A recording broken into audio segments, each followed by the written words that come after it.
తెలంగాణలో మున్సిపల్ ఎన్నికల కౌంటింగ్ కొనసాగుతోంది.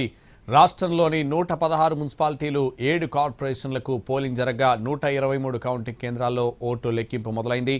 ముందుగా పోస్టల్ బ్యాలెట్లు లెక్కిస్తున్నారు. ఆ తర్వాత సాధారణ బ్యాలెట్లు లెక్కిస్తారు. వార్డుల వారీగా బ్యాలెట్ పెట్టెలను కౌంటింగ్ టేబుళ్ల దగ్గరకు తెచ్చి వాటిలోని బ్యాలెట్లను పోలింగ్ కేంద్రాల వారీగా 25 చొప్పున కట్టలు కడతారు. ఇక ఇదే విషయానికి సంబంధించి ఇబ్రహీంపట్నం వద్ద నుంచి మరింత సమాచారం మా ప్రతినిధి ప్రేమ్ లైవ్లో అందిస్తారు. ప్రేమ్.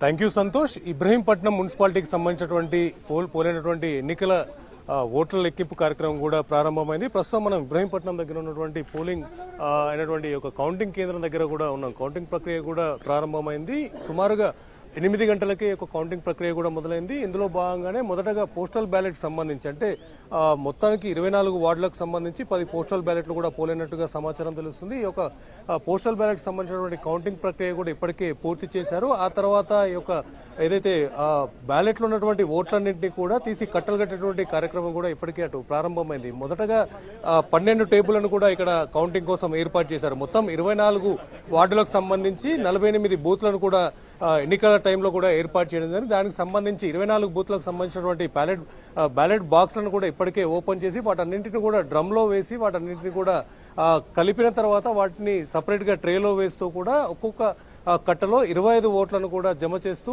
ఈ యొక్క కట్టలు కట్టే కార్యక్రమం కూడా ప్రారంభమైంది. సుమారుగా మరో గంట పాటుగా కూడా ఈ యొక్క కట్టేటటువంటి కార్యక్రమాన్ని కూడా కొనసాగించేటువంటి పరిస్థితి కూడా ఉండబోతుంది. సుమారుగా ఒక్క కట్టలో 25గా అటు మొదటి రౌండ్లో 12,000 ఓట్లను కూడా లెక్కిస్తారు. మొత్తంగా 480 కట్టలను కూడా మొదటి రౌండ్ కోసం సిద్ధం చేస్తారు అధికారులు. అటు 12 టేబుల్లకు సంబంధించి ఒక కౌంటింగ్ ప్రక్రియ కొనసాగించేందుకు, అంతేకాకుండా ఒక కట్టలను కూడా కట్టేందుకు కూడా సుమారుగా 100 మంది సిబ్బందిని కూడా ఈ యొక్క కౌంటింగ్ కేంద్రంలో అటు జిల్లా ఎన్నికల అధికారి కూడా నియమించడం జరిగింది. పూర్తిగా 100 మంది సిబ్బందితో పాటుగా కూడా ఆర్ఓ అధికారి అనంతరెడ్డి ఆధ్వర్యంలో కూడా ఈ యొక్క కౌంటింగ్ ప్రక్రియ కూడా పూర్తిగా కొనసాగుతుంది. అంతేకాదు అటు పూర్తిగా భారీ పోలీస్ బందోబస్తును కూడా ఏర్పాటు చేయడం జరిగింది. ఇబ్రహీంపట్నం అనేది ఇక్కడ రాజకీయంగా ఎంతో వాడివేడిగా జరిగేటటువంటి పరిణామాలు ఉండే సందర్భంలో కూడా ఇక్కడ ఎలాంటి అవాంఛనీయమైనటువంటి పరిస్థితులు జరగకుండా ఉండేందుకు కూడా ఇక్కడ భారీ పోలీస్ బందోబస్తును కూడా ఏర్పాటు చేశారు. అటు ఏసీపీ స్థాయి అధికారులతో పాటుగా కూడా మొత్తం అటు ఎస్ఐలు, సిఐలు, కానిస్టేబుల్తో కలిపి మొత్తం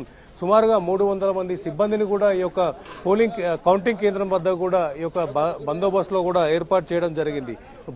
భారీ పోలీస్ బందోబస్తు నడుమ కూడా ఈ యొక్క కౌంటింగ్ ప్రక్రియ కూడా అంతా ప్రారంభమవుతుంది. అటు సుమారుగా అటు 11:30 వరకు కూడా మొదటి రౌండ్కు సంబంధించినటువంటి ఫలితాలు కూడా విడుదలయ్యేటువంటి అవకాశం కూడా కనిపిస్తుంది. అయితే అటు ముఖ్యంగా ఇంటర్నల్ గా వస్తున్నటువంటి సమాచారం మేరకు కూడా ఇప్పటికే అటు పోస్టల్ బ్యాలెట్ కి సంబంధించినటువంటి ఓట్ల లెక్కింపు ప్రక్రియ పూర్తయింది. దాంట్లో కూడా ప్రస్తుతం కాంగ్రెస్ సంబంధించినటువంటి అభ్యర్థులకే ఈ యొక్క పోస్టల్ బ్యాలెట్ కూడా లీడింగ్ ఉన్నట్టుగా కూడా తెలుస్తుంది. అంతేకాకుండా ప్రస్తుతం ఇక్కడ ఏర్పాటు చేసినటువంటి మరొక గ్యాలరీలో అటు అభ్యర్థులకు సంబంధించినటువంటి ఏజెంట్లు కావచ్చు, అభ్యర్థులకు సంబంధించినటువంటి వ్యక్తులు కూడా ఇక్కడ రిజల్ట్స్ కోసం కూడా ఎదురుచూస్తున్నటువంటి పరిస్థితి కనిపిస్తుంది. ఏదేమైనప్పటికీ కూడా ఎంతో వాడివేడిగా కొనసాగేటటువంటి ఒక ఎన్నికల ఫలితాల విషయంలో కూడా అందరూ కూడా చాలా ఆసక్తికరంగా కూడా ఎదురు చూస్తున్నటువంటి పరిస్థితి కూడా ప్రస్తుతం మనకు కనిపిస్తున్నది. ఈ రోజు జరిగేటటువంటి యొక్క పోలింగ్ కౌంటింగ్ సంబంధించినటువంటి ఈ యొక్క ప్రక్రియ అంతా కూడా సజావుగా నిర్వహించేందుకు అటు రాష్ట్ర ఎన్నికల సంఘం అధికారులు కావచ్చు, అలాగే జిల్లా స్థాయి అధికారులు కూడా ఈ యొక్క సజావుగా జరిగేందుకు అవసరమైనటువంటి